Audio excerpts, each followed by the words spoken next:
आज से ठीक 37 साल पहले मेरठ के हाशिमपुरा की एक दर्दनाक घटना ने प्रशासन, पुलिस और सत्ता के उस काले चेहरे को उजागर किया था जिसमें सत्ता और पुलिस का मुस्लिम विरोधी नफरत भरा चेहरा बेनकाब हो गया था। मैं बात कर रहा हूं 22 मई 1987 के हुए उस हाशिमपुरा नरसंहार की, जिसमें पीएसी के जवानों ने 42 मुसलमानों को गोलियों से भूनकर नहर में फेंक दिया था। इतिहास की तारीख में हाशिमपुरा नरसंहार वो काला धब्बा है जिसने हमारे समाज में पुलिसिया सिस्टम का वो खौफनाक चेहरा दिखाया है जिसकी कोई मिसाल नहीं मिलती है। बिना किसी वजह उन बेगुनाहों को केवल उनके धर्म के आधार पर कत्ल किया गया। उस पर भी नमक छिड़कने वाली बात तो ये है कि 30 हजारी कोर्ट ने सबसे लंबे ट्रायल में 2015 में सभी 19 पुलिस वालों को बरी कर दिया था। जिन परिवारों को इन नरसंहार में यतीम कर दिया गया था उनको तो इस फैसले ने इंसाफ से भी महरूम कर दिया। मगर आखिरकार 31 अक्टूबर 2018 को दिल्ली हाई कोर्ट ने 16 पुलिस वालों को उम्र कैद की सज़ा सुनाते हुए कहा था कि आर्म्ड फोर्स के लोगों ने निशाना बनाकर हत्या की थी। अल्पसंख्यक समुदाय के लोगों को कत्ल किया गया था। उनके परिवार को न्याय पाने में 31 साल का इंतजार करना पड़ा।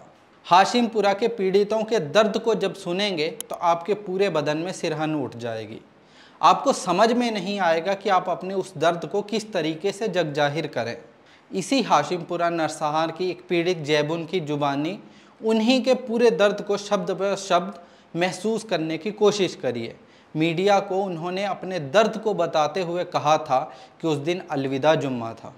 हमारी तीसरी बेटी उज़्मा उसी रोज़ पैदा हुई थी। उसके अब्बा इकबाल अपनी बिटिया को देखकर नमाज पढ़ने गए थे लेकिन फिर कभी नहीं लौटे। 22 मई 1987 को सेना ने जुमे की नमाज के बाद हाशिमपुरा और आसपास के मोहल्लों में तलाशी, जब्ती और गिरफ्तारी अभियान चलाया था। उन्होंने सभी मर्दों को, बच्चों को मोहल्ले के बाहर मुख्य सड़क पर इकट्ठा करके वहां पर मौजूद पीएसी के जवानों के हवाले कर दिया था। यूं तो आसपास के मोहल्लों से 644 मुस्लिमों को गिरफ्तार किया गया था, लेकिन उसमें हाशिमपुरा के 150 मुस्लिम नौजवान भी शामिल थे।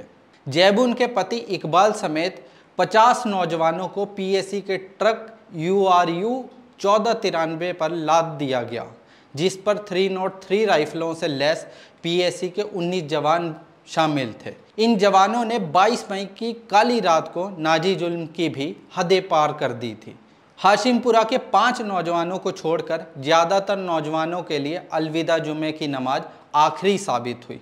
उन्होंने सारे नौजवानों को मारकर मुरादनगर की गंग नहर और गाजियाबाद में हिंडन नहर में फेंक दिया था।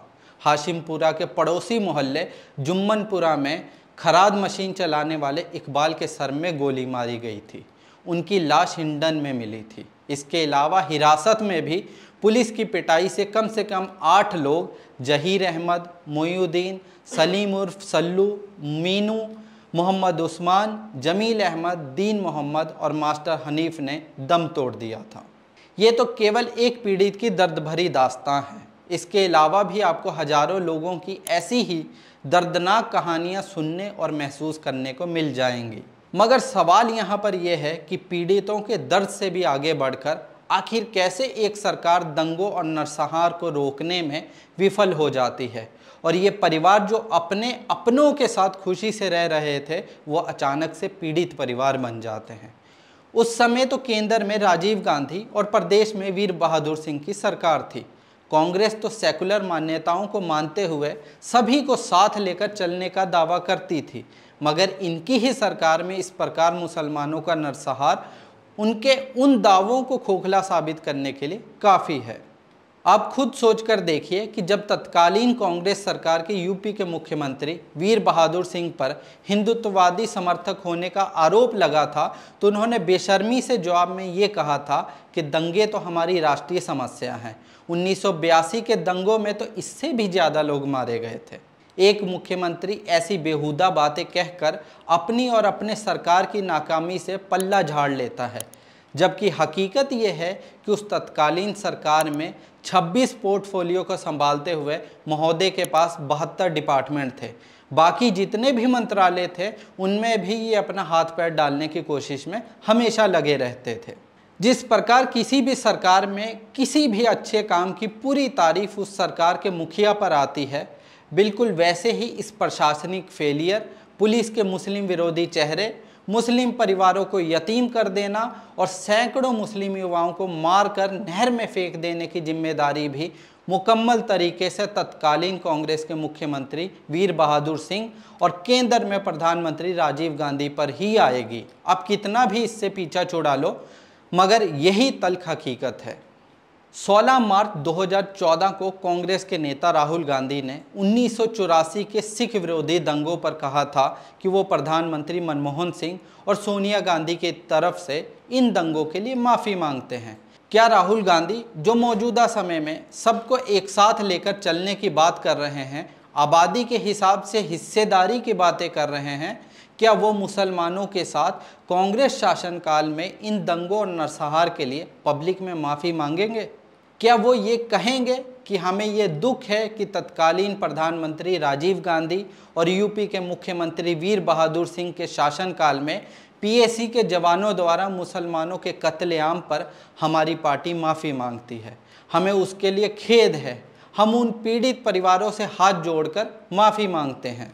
मेरा सीधा सा मानना है कि सत्ता का मिजाज निरंकुश होता है, चाहे उस तख्त पर कोई भी बैठे, वो बेगुनाह लोगों की जान से ही अपने सत्ता की प्यास को बुझाते हैं।